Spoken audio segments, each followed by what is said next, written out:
ഇന്ന് നമ്മുടെ 111-ാമത്തെ എപ്പിസോഡാണ്.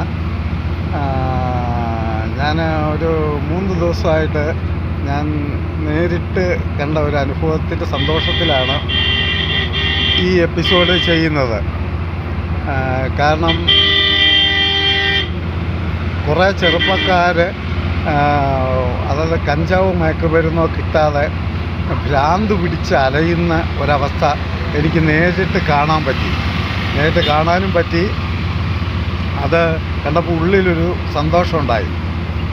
കാരണം ഇന്ന് നിലവിൽ കേരളത്തിൽ എനിക്കറിയാൻ കഴിഞ്ഞത്, ഞാൻ രഹസ്യം ചൂഴ്ന്നെടുത്താണ്, കേരളത്തിലെ MDMA പോലുള്ള മയക്കുമരുന്നുകൾ 1 മാസമായിട്ട് കിട്ടാനില്ല. പിന്നെയുള്ളതെന്ന് പറഞ്ഞാൽ ഇടുക്കിയിൽ പോലുള്ള ഇതുപോലെ സ്ഥലത്ത് വിളയുന്ന സാധനമായതുകൊണ്ട് കഞ്ചാവ് കിട്ടുമായിരുന്നു. അതും 3-4 ദിവസമായിട്ട് കിട്ടാനില്ല. അതുകൊണ്ട് ഇവർക്ക് ഇത് എവിടെ നിന്ന് കിട്ടുമെന്നറിയില്ല. അപ്പോൾ അവരുടെ വെപ്രാളങ്ങളും കാര്യങ്ങളും കണ്ട് ഞാൻ ഉള്ളാലെ സന്തോഷിച്ചു. അപ്പം അതിനെനിക്ക് മാത്രമല്ല, മിനിങ്ങാന്ന് ഞാൻ കാണുകയും ചെയ്തു. ഒരു വിത്തെന്ന് പറഞ്ഞ ഒരാളുടെ കാര്യം ഞാൻ പണ്ട് പറഞ്ഞിരുന്നു. വിത്ത് കരിവിക്കുന്ന ചക്രത്തിരി വഴി പോകുന്ന വഴിക്ക് ചക്കരി ബൈപ്പാസിൽ കരി വിൽക്കുന്ന ഒരാൾ, അയാളൊക്കെ ഇത് വിത്തിനെ ഒന്ന് പിടിച്ച് അറസ്റ്റ് ചെയ്ത് ഉള്ളയാക്കിയായിരുന്നു. വീണ്ടും മിനിങ്ങാന്ന് ഞാൻ അയാളെ വീണ്ടും തൂക്കിക്കൊണ്ട് പോകുന്നുണ്ട്. കാരണം അയാൾ അതിൽ നിന്ന് ഇറങ്ങിയിട്ട് അയാളെ തല്ലാൻ പോലും ഇല്ല. അയാളൊരു ഇത്രയേ ഉള്ളൂ, ഒരു 25 കിലോ ഉള്ള അയാളുടെ തൂക്കം പോലും. അയാൾ വീണ്ടും അത് തുടങ്ങി. എനിക്ക് മനസ്സിലായി അയാളെ മിനിങ്ങാന്നും എടുത്തുകൊണ്ട് പോകുന്നുണ്ട്. അപ്പം എനിക്കതിനകത്ത് എന്തെങ്കിലും ഭാഗമാക്കാൻ കഴിഞ്ഞതിൽ എനിക്കൊരു സന്തോഷമുണ്ട് വളരെ. കാരണം പുതിയ തലമുറ അങ്ങനെ കേരളത്തിൽ നമ്മുടെ മിലിറ്ററിയിലൊക്കെ പോകുന്നതിൽ ഒരുപാട് പേര് മലയാളികളാണ്.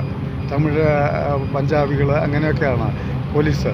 അപ്പോൾ ഈ പോലീസ്, എക്സൈസും ഫോറസ്റ്റും എല്ലാ ഡിപ്പാർട്ട്മെൻറ്റും മറ്റ് രഹസ്യവിഭാഗങ്ങളെല്ലാം ഒന്നിച്ചിത് ചെയ്യുന്നതിന് എനിക്ക് ഭയങ്കര ഒരു സന്തോഷമുണ്ട്. കാരണം ഇവരുടെ ഈ വെപ്രാളമൊക്കെ കണ്ടിട്ടേ. പിന്നെ അതുപോലെ തന്നെ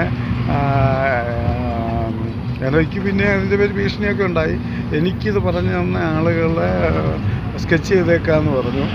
അതൊന്നും വിഷയമൊന്നുമില്ല. കാരണം എനിക്കതുകൊണ്ടുണ്ടായതെന്ന് പറഞ്ഞാൽ എൻ്റെ ബട്ടൺസിലും എൻ്റെ പേനയിലും എൻ്റെ കണ്ണാടിയിലും എൻ്റെ ഈ തലമുടി ചെറിയ ചിപ്പും ക്യാമറയൊക്കെ ഫിറ്റ് ചെയ്യേണ്ടൊക്കെ അവസ്ഥ വന്നു.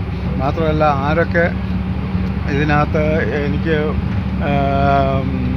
ഇത് വരും അതെല്ലാം ഞാൻ വീഡിയോയിലാക്കി ഞാൻ എത്തിക്കേണ്ടവർക്ക് എത്തിച്ചിട്ടുണ്ട്. എനിക്കൊരു ആപത്ത് വന്നാൽ ഇതൊന്നും പേടി കൊണ്ടൊന്നും പറയുന്നൊന്നുമല്ല, ഒന്നുമില്ല. എനിക്ക് അങ്ങനെ പേടിയൊന്നുമില്ല. കാരണം എന്ന് പറഞ്ഞാൽ ജീവിതത്തിൽ ഒരു തലമുറ എനിക്ക് രക്ഷിക്കണം, ഇന്ത്യയെ രക്ഷിക്കണം, എനിക്ക് കേരളത്തെ രക്ഷിക്കണം. കാരണം അവരാണ് അടുത്ത ഭാവി നിർണ്ണയിക്കുന്ന അതിബുദ്ധിമാന്മാരാണ് ഇന്നത്തെ തലമുറ. 13 വയസ്സുള്ള കുഞ്ഞുങ്ങൾ പോലും ഇതിലേക്ക് വഴുതി വീണാൽ 18 വയസ്സാകുമ്പോൾ അവർക്ക് മിലിറ്ററി ചേരാൻ ഒക്കില്ല. അവർക്ക് നല്ലൊരു ജീവിതത്തിലേക്ക് പോകില്ല. ഇന്ത്യ നമ്പർ 1 ആകും ഒരു 10 കൊല്ലത്തിനകം. അതില്ലാതാകും. ഇന്ത്യൻ മിലിറ്ററിയെ ഭയപ്പെട്ടു തുടങ്ങി, ഇന്ത്യൻ ബുദ്ധിയെ ഭയപ്പെട്ടു തുടങ്ങി. അതില്ലാതാക്കാൻ ആരൊക്കെയോ ചെയ്തു കൂട്ടുന്ന ഒരു കാര്യമാണിത്. അത് മനസ്സിലാക്കുക.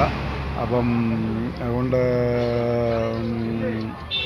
എത്രയാണ് ഇതിന് ഞാൻ ഏറ്റവും കൂടുതൽ നന്ദി പറയുന്നത് കേരള ഗവൺമെൻറ്റിനോടും ഇന്ത്യ ഗവൺമെൻറ്റിനോടും ഈ